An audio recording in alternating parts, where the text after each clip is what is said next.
So, NFL trade news, Carson Wentz is no longer a Philadelphia Eagle. He has been traded to the Indianapolis Colts for 2 NFL draft picks. Now, before I get into the picks and who won and what does this all mean, I am a little bit surprised that Carson Wentz was traded to the Indianapolis Colts. Now, to be fair, it seemed like it was going to be either Chicago Bears or the Colts. So it shouldn't be too much of a surprise that it was the Colts who he ended up going to. But it does a little bit just because I thought the Bears would be so desperate to get Carson Wentz that they would completely outbid and maybe go a little bit, significantly higher than what the Indianapolis Colts did. And Chris Ballard has been a general manager who has not been, I wouldn't say he's aggressive because he traded for DeForest Buckner last year, traded their 13th overall pick last year in the draft to the 49ers to get Buckner. But he's been a guy that has always seems that he has like a firm stance. This is what I'm offering. I'm not going over it. And if we don't get it, we don't get it. We're not desperate to do so. And I thought that the Bears in this situation with Matt Nagy and Ryan Pace being kind of their jobs on the line might just say we're going to take whatever it needs to get Carson Wentz and eventually outbid the Indianapolis Colts. So when Carson Wentz was traded to the Colts, I was a bit surprised. Now, then I was even more surprised when I saw the compensation. So the Indianapolis Colts are getting Carson Wentz. The Philadelphia Eagles are getting this year's 3rd round pick from the Colts and a 2022, so not this year's draft, but the next year's draft, conditional second round pick. So what that means is if Carson Wentz starts more than 75% of the games this upcoming year for the Colts, that second round pick will turn into the Colts' first round pick in 2022. If Carson Wentz starts 70% of the games and the Colts make the playoffs, then it becomes a first-round pick. So I think, in essence, this is a third-round pick and a first-round pick, which is insane to me because as bad as Carson Wentz played last year, and he was arguably one of the worst quarterbacks in the NFL last year. Now, before that, he's MVP, candidate, yada, yada, yada. But he's a quarterback. He's a quarterback that's had MVP caliber seasons. He's led teams to the playoffs. He's carried an offense to the playoffs. And yet he only nets a third and a first, a conditional first. I mean, Jamal Adams, who's not a quarterback, who's a safety, got 2 firsts. Jalen Ramsey got 2 firsts. All Carson Wentz got was a third and a conditional second. That just shocked me because I felt like the Colts stole him. And yes, he's got a big contract, and yes, he didn't play last year, and he's got some diva issues. There's some negatives to Carson Wentz as well, but they didn't have to give up anything. They still have their first-round pick this year. They could still have their first-round pick next year. And I think that they got away with it. And we had heard that the Bears were offering their first-round pick this year, and a couple defensive players, something like that. And I thought that was an absolute steal. And I think this is an absolute steal. I think Carson Wentz, as I've said in previous videos, Carson Wentz is positioned to bounce back. He has had one bad year, and there was all these issues surrounding him. I'm not saying that Carson Wentz is not innocent. He's innocent, and this is all other stuff that's happening. He was leading to some of those issues. But I think getting him out of that situation, getting him back to a coach that he had a lot of success with, I think he's got the potential to turn it around. And there's no guarantee that that's going to happen, but it's got the potential.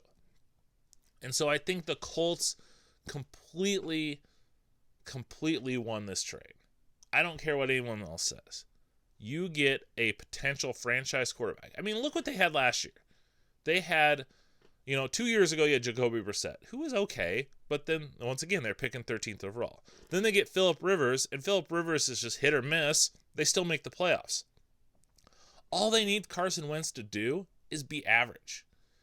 If he's average with that offensive line, that rushing attack, and some, Michael Pittman, who I really like as a receiver. T.Y. Hilton, who's still a weapon. They've got a couple other guys. Heck, they could use their first round pick on a weapon now. Maybe they add another receiver. And they get a speed guy and a guy that can stretch the field. And I think Carson Wentz can bounce back. And now I think the Colts are a team. This looked like the AFC South looked like the Titans division to win. I think the Colts are now the favorite, in my opinion. All right, let's look at this from the Eagles' point of view. So they trade Carson Wentz.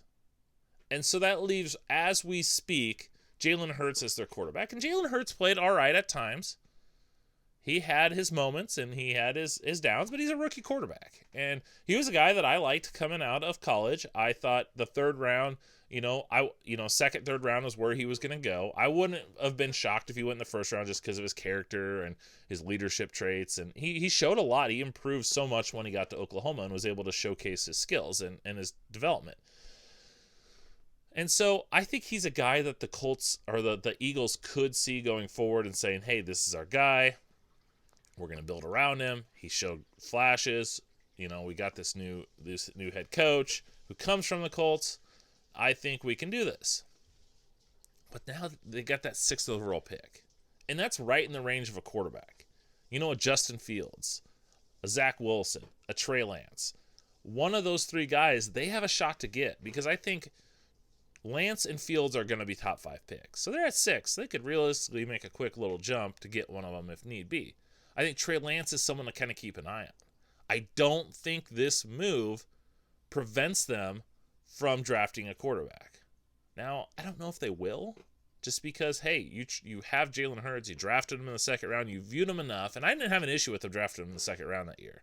Carson Wentz has struggled to stay healthy. You didn't have a high-priced quarterback, so you wanted to draft someone, in the middle rounds that could come in if Carson Wentz got hurt.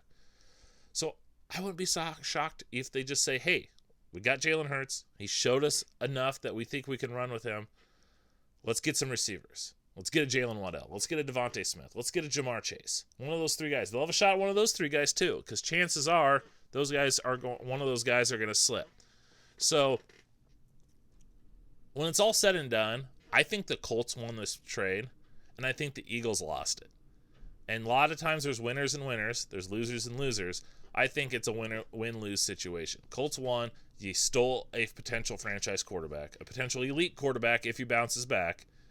And the Eagles got only a couple picks. Because, once again, that conditional first, if it becomes a first, it's because Carson Wentz probably made the playoffs. And now you're picking in the late 20s. And that first-round pick is kind of like a second-round pick. So, hypothetically, you got a second and a third. And I just thought they could have got more. And who knows what the Bears were offering. Maybe the trade market wasn't that great. But I think that the Eagles were so desperate to get rid of Carson Wentz. And maybe that'll prove to be a good thing. And Carson Wentz is a negative influence in the locker room. And they just said, we can't recover from this. We just need to move on. Let's just get him away. We saw that with the Rams and Jared Goff. And maybe the culture's better. Maybe Jalen Hurts and his leadership guys will gravitate around him and he'll lead them. And like I said, he showed success. So, but I just don't like the compensation they got from him. I thought that, based off of trades we had for position players, especially defensive players, they could have got more. And who knows? Maybe the Bears weren't offering more. Maybe other teams weren't offering more. And they were just scared off by Carson and the reports and everything. So, whatever it may be.